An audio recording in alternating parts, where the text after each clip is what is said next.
Minglawa, welcome to MITV Perspectives program with our special guest of honor, Sia Ui Chen.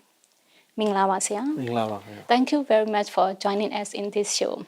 So for today's edition, we are going to discuss about one of our neighboring countries, the powerhouse of India. So why India? What's the significance of this country? Yeah, India has now overtaken China as the country with the world's largest population. And plus it's being our neighbor, the big brother. Yeah, and plus in terms of the economics power, it is the third in Asia after this China and Japan. And plus it is a world largest democratic country. So, we did talk about China a couple of months ago, and now it's time to have a look at the other big next door neighbor to see how they are progressing and doing well. So how is the global impact of the Indian diaspora? Okay, diaspora in layman's in a sense that they means that they are the people who are born in a particular country of origin in their own country, but they live outside of their own country of birth. That is called diaspora. So according to the UN, right, migrant survey, there are about 220 million people living outside their own country of birth. Yeah, and among them, the biggest is the Indians. There are about 18 million Indians living outside of. They are born in India, but they live outside India. Yeah, followed by the Mexicans and the Chinese. Yeah, so the Indian diaspora is really big, is the world biggest. Yeah, so how big? If you compare the largeness to the size of the in dollar and cents, this diaspora remit money back to India about 100 billion per year, which is 3% of the Indian economy. Yeah, so they are quite a wealthy diaspora that contribute back to the Indian economy in some way.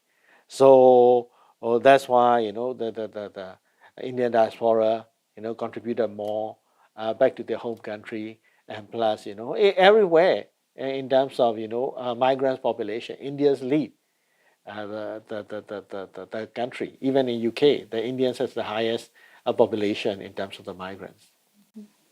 So how about their education status? While Indians, they are being what is it, an ex-colony of the United Kingdom, right? Their language is being English, right? So they are pretty good, well versed in English language. So that gives them a bit advantage over people who are not so versed, like the Chinese or the Thais or the even in Myanmar right now, right? So that is good.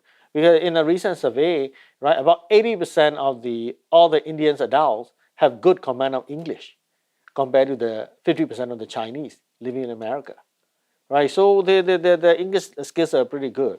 That is also reflected in the United States. If you're a professional, you want to work in the U.S., you need a H-1B visa. And in the H-1B visa, 75% of the visas are obtained by Indians.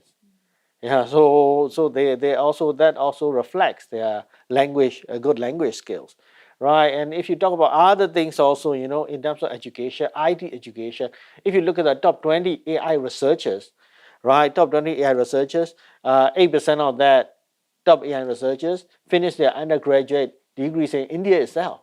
Yeah, so India university education, all that is pretty good. The famous ones are like Indian Institute of Technology, Indian chartered accountants, that type of. They are quite pretty famous in terms of education, and plus, in the United States again, right, about 80% of the Indian population at least have a degree living there, compared to the 50% of the Chinese.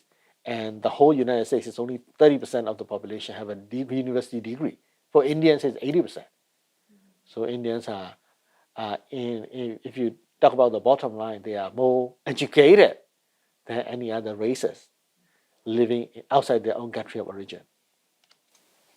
Okay, so in terms of economic outlook, how about their earning powers? Well, India, because of their education and their command of the English language, that translated into a higher earning power also, right? So the Indians are the highest earning migrant group in the U.S.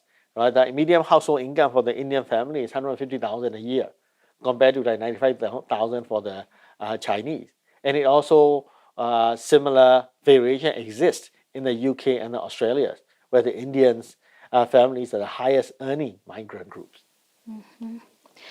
So, how about the India's role in global leadership? Yeah, because of the high education, because of the high income, that translated to the fact that the Indians find it easier than other races to climb the corporate ladder.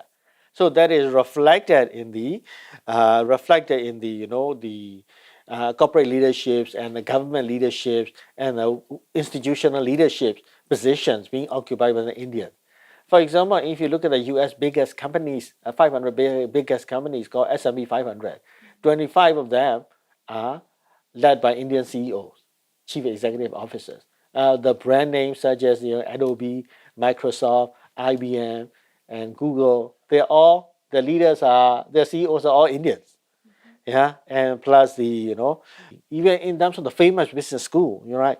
The deans means the principals of the top as principals or deans at the three of the top five business schools, including Harvard Business Schools. They're Indians, right? So they they are reaching a level where everybody can look and can just the rest of the people can just look and admire how good they are. And plus, even if you look at the political side, right? UK Prime Minister, US Vice President, right? Plus the head of World Bank, they are all people of Indian origin.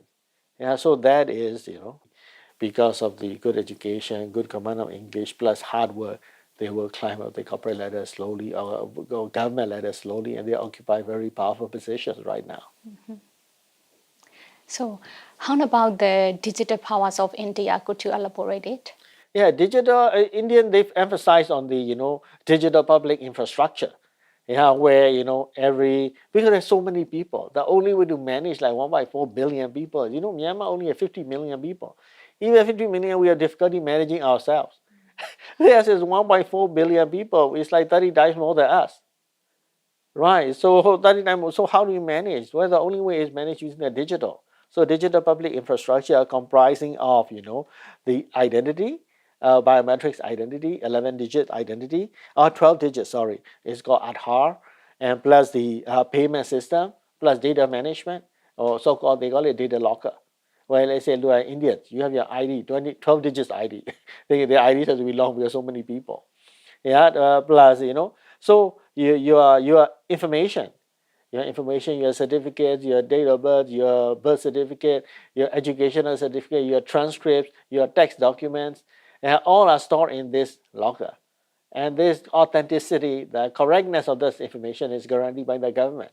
So everywhere you go, you tap on it or you log into it, you have all your data. You don't have your document lost everywhere, creating different sorts of version or all the fake certificates. They cannot do that anymore. So it's really good. It's because of the digital infrastructure. Yeah, and plus, it makes it easier when you want to transfer the benefit. For example, to the poor, you want to give money. So by having the digital infrastructure and the payment system linked together, right, they can send the money to the right people. They cut out the middleman. Right, they don't have to go to the bank. Right, so you are poor, you receive money directly from the government without having to queue at the bank, without having to pay the bank clerk or whatever. Right, without traveling costs. Yeah, so that is very good. They are utilizing digital infrastructure to manage the world's biggest population.